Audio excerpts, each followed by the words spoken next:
Na ciência da computação, a notação Big O é uma forma simples de classificar a complexidade de algoritmos. Se você sabe o Big O de um algoritmo, você sabe qual vai ser a performance e eficiência dele conforme o volume de entrada de informações aumenta. Se você tem mais de um algoritmo para resolver o mesmo problema, você pode usar o Big O para definir qual deles será o mais eficiente. Para entender o Big O, primeiro vamos ver alguns exemplos conceituais e depois entender como fazer a contagem do Big O. Essa função, escrita em JavaScript, aliás, o Big O serve para qualquer linguagem e é sempre calculado da mesma forma. Essa função recebe um número e imprime uma mensagem falando qual é o número. Independente de qual é a entrada, essa função sempre terá o mesmo custo computacional. Ou seja a entrada o número 1 ou 1 milhão, o custo será exatamente o mesmo. Então, o Big O dessa função será o O1. Isso é um Big O. Essencialmente, ele é uma equação matemática que descreve o esforço dado uma entrada n. Calma, eu sei que assusta à primeira vista, mas o conceito é super simples. No Big O, a entrada de dados é representada pela letra n.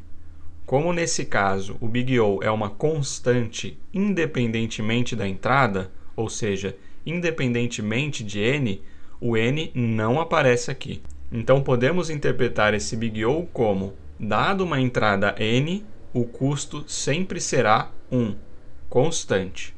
Graficamente, essa é a representação, sendo o eixo x horizontal a entrada de dados e o eixo y vertical o custo.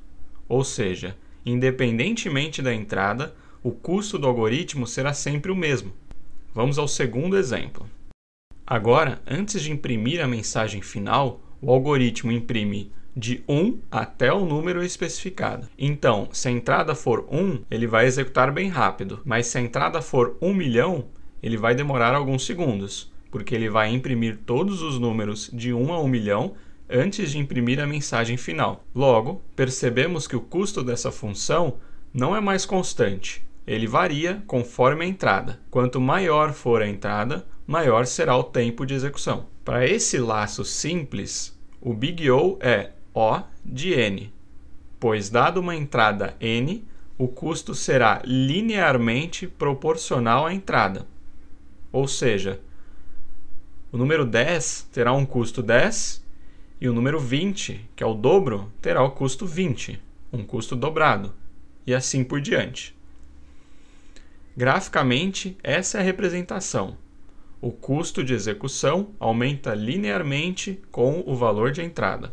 Comparando com o primeiro exemplo, cujo custo era constante, vemos claramente que o algoritmo mais eficiente é o primeiro, porque ele mantém um custo constante independente da entrada. Já o segundo tem um custo n vezes maior. Vamos ao terceiro exemplo. Agora, antes de imprimir o número, eu imprimo no console um quadrado com o número de linhas e colunas equivalente ao número especificado. Veja esse exemplo. Para isso, eu precisei adicionar mais um laço dentro do outro laço que já existia. Pelos exemplos que vimos anteriormente, a gente sabe que o laço tem um custo n. Aqui, adicionamos um laço dentro do outro, ou seja, para cada interação do laço pi, eu tenho a execução de um laço inteiro, ou seja, n vezes n. Logo, o Big O dessa função será n ao quadrado. Agora, o custo aumenta quadraticamente conforme a entrada. Por exemplo, se a entrada for o número 4, são necessárias 16 operações para executar o algoritmo. Essa é a representação gráfica. Dada uma entrada n, o custo será n ao quadrado. Comparativamente com os exemplos anteriores, esse será o mais ineficiente dos três.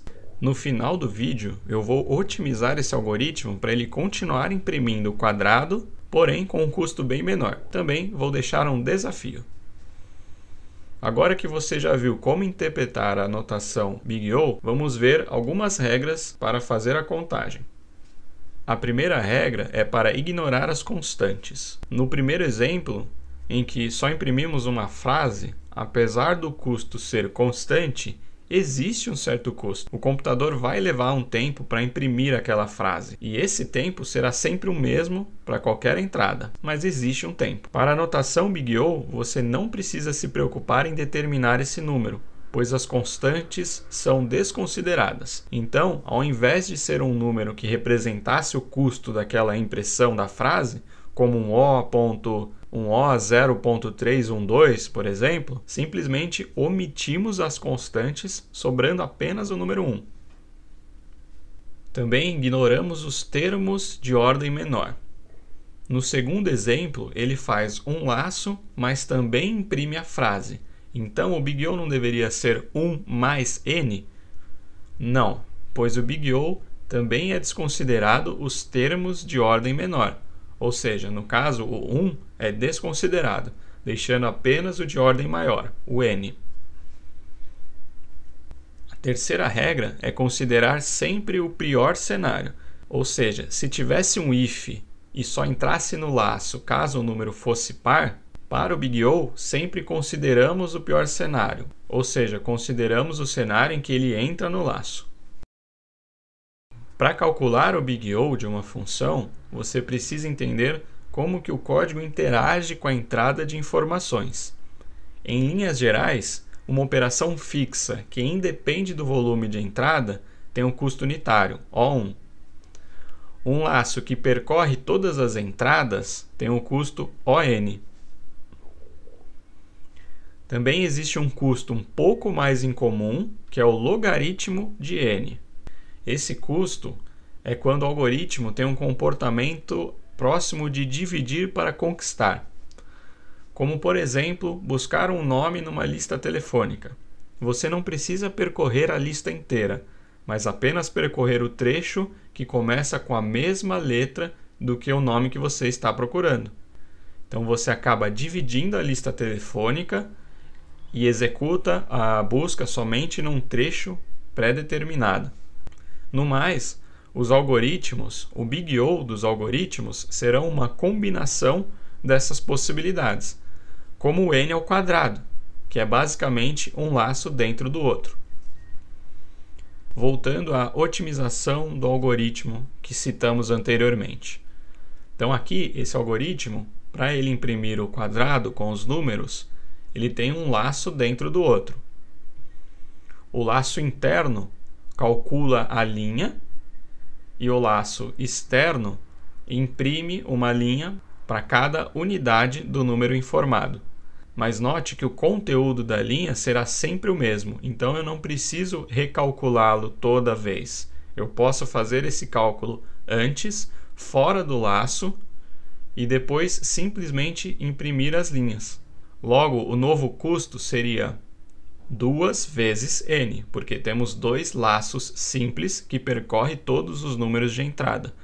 Mas como já vimos que as constantes são desconsideradas, então a gente desconsidera o número 2 e o Big O será apenas O de n. Então a otimização final melhorou o algoritmo de n ao quadrado para apenas n. Existe uma forma de deixar esse algoritmo ainda mais eficiente.